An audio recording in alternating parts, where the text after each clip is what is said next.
প্ৰথমে কালাপানী জিলা পৰিষদ সমষ্টিৰ অন্তৰ্গত সকলো ৰাইজক তথা কংগ্ৰেছৰ বিভিন্ন পৰ্যায়ৰ কৰ্মকৰ্তাসকলক ধন্যবাদ জ্ঞাপন কৰিছো। মই ভাবো এই নিৰ্বাচনত যে আমাৰ প্ৰাৰ্থী নুৰি ইয়াছমিন শেখৰ জয়যুক্ত হৈছে, এইটো কালাপানী জিলা পৰিষদ সমষ্টিৰ ৰাইজৰ জয়।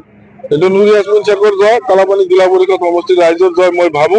কাৰণ ৰাইজে যথেষ্ট পৰিমাণে সহায় সহযোগিতা আগবঢ়াই আমাৰ প্ৰাৰ্থী নুৰি ইয়াছমিন শেখক আমাৰ ৰানিং বিধায়ক তথা প্ৰাক্তন জিলা পৰিষদ চেয়াৰম্যানেৰ বিৰুদ্ধে সৰু এটা ছোৱালী তাক জয়যুক্ত কৰাইছে। এইটো ৰাইজে কৰাইছে, ৰাইজৰ জয়।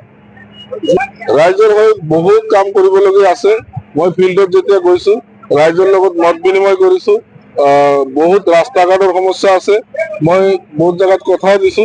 মই সেই যি জায়গাত কথা দিছো মই সকলোকে অনুৰোধ কৰিছো মোক দিহা পৰামৰ্শ দিব, মোৰ লগত যোগাযোগ কৰিব, কেনেকৈ আমি কালাপানী জিলা পৰিষদ সমষ্টিখন আগুৱাই লৈ যাব পাৰো।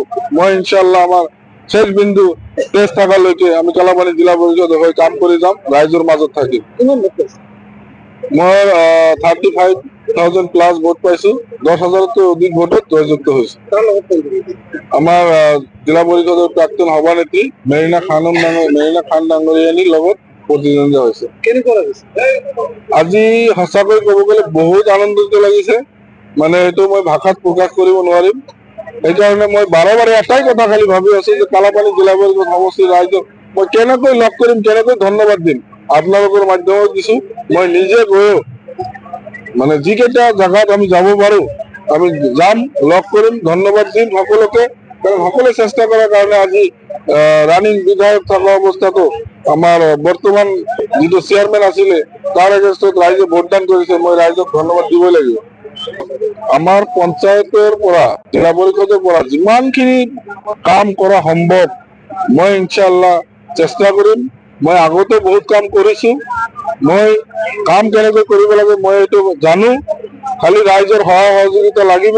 আজি মই ভোট পাইছো কাৰণে যে ৰাইজক নোহোৱাকৈ মই চলিব পাৰিম সেইটো নহয়। ৰাইজে মোক সহায় সহযোগিতা কৰিব, মই ৰাইজক যিমান প্ৰতিশ্ৰুতি দিছো সব কাম কৰাৰ কাৰণে চেষ্টা কৰিম ইনশাআল্লাহ। প্রথমে কালাপানী জিলা পরিষদ সমষ্টির অন্তর্গত সকলো রাইজক তথা কংগ্রেসের বিভিন্ন পর্যায়ের কর্মকর্তাসকলক ধন্যবাদ জ্ঞাপন করেছি। মই ভাবো এই নির্বাচনত যে আমার প্রার্থী নুরি ইয়াছমিন শেখর জয়যুক্ত হয়েছে, এইটো কালাপানী জিলা পরিষদ সমষ্টির রাইজর জয়। এইটো নুরি ইয়াছমিন শেখর জয়, কালাপানী জিলা পরিষদ সমষ্টির রাইজর জয় মই ভাবো। কারণ রাইজে যথেষ্ট পরিমাণে সহায় সহযোগিতা আগবঢ়াই আমার প্রার্থী নুরি ইয়াছমিন শেখক আমার রানিং বিধায়ক তথা প্রাক্তন জিলা পরিষদ চেয়ারম্যানের বিরুদ্ধে সৰু এটা ছোৱালী তাক জয়যুক্ত কৰাইছে। এইটো ৰাইজে কৰাইছে, ৰাইজৰ জয়। ৰাইজৰ হৈ বহুত কাম কৰিবলগীয়া আছে।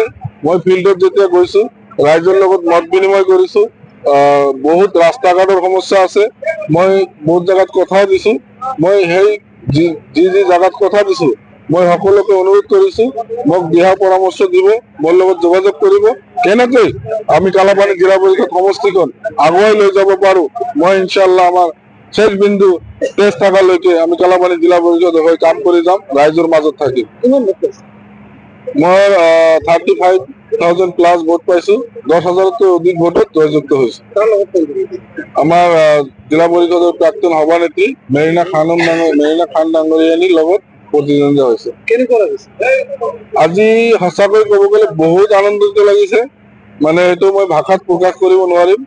সেইকাৰণে মই বাৰে এটাই কথা খালি ভাবি আছো যে কালাপানী জিলা পৰিষদ সমষ্টিৰ ৰাইজক মই কেনেকৈ লগ কৰিম, কেনেকৈ ধন্যবাদ দিম, আপোনালোকৰ মাধ্যমত দিছো। মই নিজে গৈও মানে যিকেইটা জায়গাত আমি যাব পাৰো আমি যাম, লগ কৰিম, ধন্যবাদ দিম সকলোকে। কারণ সকলে চেষ্টা করার কারণে আজি রানিং বিধায়ক থাকা অবস্থাতো আমার বর্তমান যিটো চেয়ারম্যান আছিলে তার এগেইনষ্টত রাইজে ভোটদান করেছে, মই রাইজক ধন্যবাদ দিবই লাগিব। আমার পঞ্চায়তের পৰা জিলা পৰিষদেৰ পৰা যিমানখিনি কাম কৰা সম্ভব মই ইনশাআল্লাহ চেষ্টা কৰিম। মই আগতে বহুত কাম কৰিছো, মই কাম কেনেকৈ কৰিব লাগে মই এইটো জানো, খালি ৰাইজৰ সহায় সহযোগিতা লাগিব। আজি মই ভোট পাইছো কাৰণে যে ৰাইজক নোহোৱাকৈ মই চলিব পাৰিম সেইটো নহয়। ৰাইজে মোক সহায় সহযোগিতা কৰিব, মই ৰাইজক যিমান প্ৰতিশ্ৰুতি দিছো সব কাম কৰাৰ কাৰণে চেষ্টা কৰিম ইনশাআল্লাহ।